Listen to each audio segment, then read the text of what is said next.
Hello అండి. ఈరోజు మా గులాబీలన్నీ చూపిస్తాను మీకు. నేల మీద ఉన్న గులాబీ మొక్కలనమాట. కొన్ని కుండీల్లో కూడా ఉన్నాయి. కాకపోతే డాబా మీద కాకుండా కింద ఉన్న మొక్కలే చూపిస్తాను మీకు. ఈ మొక్క ఏంటంటే చూసారు కదా! ఎంత విరబూసిందో చూడండి. సేమ్ అదే మొక్కని నేను స్టెమ్ కటింగ్ ద్వారా పెట్టాననమాట వేరే దాంట్లో. ఇది కూడా అంతే బడ్స్ వచ్చేసినాయి. ఇదేంటి బటన్ రోజ్ కదండి ఇది. చాలా బంచెస్ కింద వస్తాయన్నమాట.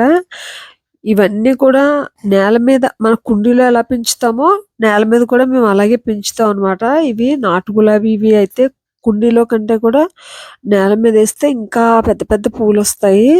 వీటన్నిటికీ కూడా ప్రత్యేకించి ఏమి నేను వేయనండి. బయట నుంచి తెచ్చింది ఏమి ఉండదు. ఏంటంటే ఇంట్లోనే కిచెన్ వేస్ట్ ఉంటది కదా! ప్రత్యేకంగా అంటే రోజు మనం టీ పెట్టుకుంటాం కదా! ఆ టీ పౌడర్ ఏంటంటే ఒక దాంట్లో పెట్టి దాన్ని కొద్దిగా ఆరబెట్టాలండి. డైరెక్ట్ మనం అలా వేసేస్తే ఏమవుతదంటే చీమలు పట్టడం, తర్వాత కొద్దిగా బావుండదనమాట. అదే మనం ఆరబెట్టి పౌడర్‌లా చేసి మొక్క మొదల్లో వేస్తే మాత్రం చాలా మంచి కలర్ వస్తాయన్నమాట పువ్వులు. ఈ టీ పౌడర్ వేయటం వల్ల. తర్వాత ఏంటంటే మాకు రెగ్యులర్‌గా ఇక్కడ ఆవు పేడ దొరుకుతదండి మాకు. అంటే గుడికి దగ్గరలో ఉంటామనమాట. ఎక్కువ ఆవులు వస్తాయి. ఇంకేంటంటే అవి వేసినప్పుడు మేము అవి తీసుకొచ్చి పైన ఆరబెట్టి వాటిని మొక్క మొదల్లో వేస్తాం అనమాట. తర్వాత ఏంటంటే ఈ ఉల్లిపాయలు ఉ ఇవన్నీ కూడా ఒక ఆరబెట్టేసిన తర్వాతే వేస్తాం అనమాట. డైరెక్ట్ వెయ్యము. డైరెక్ట్ వేస్తే మళ్ళా కొద్ది ప్రాబ్లమ్ వస్తది. అందుకోసం వీటిని ఇలా చేస్తాం అనమాట. కోడిగుడ్డు గుల్లలు ఉంటాయి కదండీ! అవి కూడా అంతే. అవన్నీ కూడా ఒక దాంట్లో స్టోర్ చేసి వీక్లీ వన్స్ గానీ మంత్లీ ట్వైస్ ఏస్తాం అంతేనండి. అన్ని మొక్కలకి కాదు కొన్ని కొన్ని మొక్కలకనమాట. అందుకోసమే ఈ మొక్కలన్నీ కూడా ఎంత మంచిగా పూస్తున్నాయన్నమాట. హ్మ్.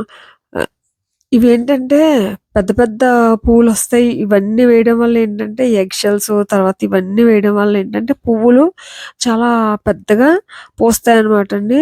ఈ మంచి కలరొస్తాయి. తర్వాత ఏంటంటే ఈ మందారాలు కూడా అంతే. ఈ మొక్కలన్నీ కూడా మనం ఏంటంటే ఇంట్లో కిచెన్ వేస్ట్ అలా వేయటం వల్ల తర్వాత ఆహ్ ప్రూనింగ్ చేసేస్తే మనం మందార మొక్కలేంటంటే ఎక్కువ ప్రూనింగ్ చేస్తా ఉంటే ఎక్కువ కొమ్మలొచ్చి వాటి ద్వారా మనకి ఎక్కువ పూలొస్తాయన్నమాట. నాకైతే ఈ గులాబీలైతే మాత్రం నేను నేల మీద ఎయడానికే ఎక్కువ ఇష్టపడతాననమాటండి.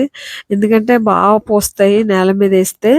ఇంకా మరి కొన్ని కొన్ని మొక్కలేంటంటే మనం కుండీలోనే పెంచగలం కదా! తర్వాత ఏంటంటే ఈ జామ చెట్టుకి ఇది నాటు జామనమాట. పడి మొలిచిన మొక్కిది.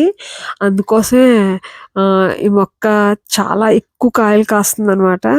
అంటే ఇవి కలర్ ఇలా ఉన్నా కూడా చాలా గట్టిగా ఉంటదనమాట గింజది.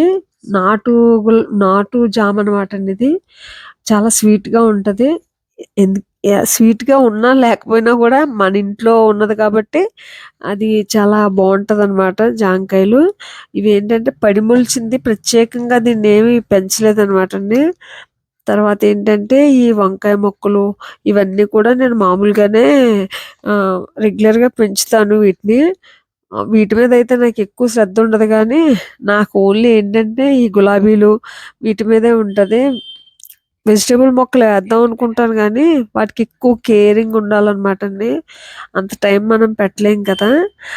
తర్వాత ఇదిగో నేను వేసే మొక్కలకి వేసే ఇవన్నీ కూడాని ఎగ్ షెల్సు తర్వాత ఇవన్నీ కూడా మిక్సీలో వేసేస్తే మనకు పౌడర్‌లా అయిపోతది కదండీ! దాన్నే నేను వేస్తాననమాట. ఇదండి.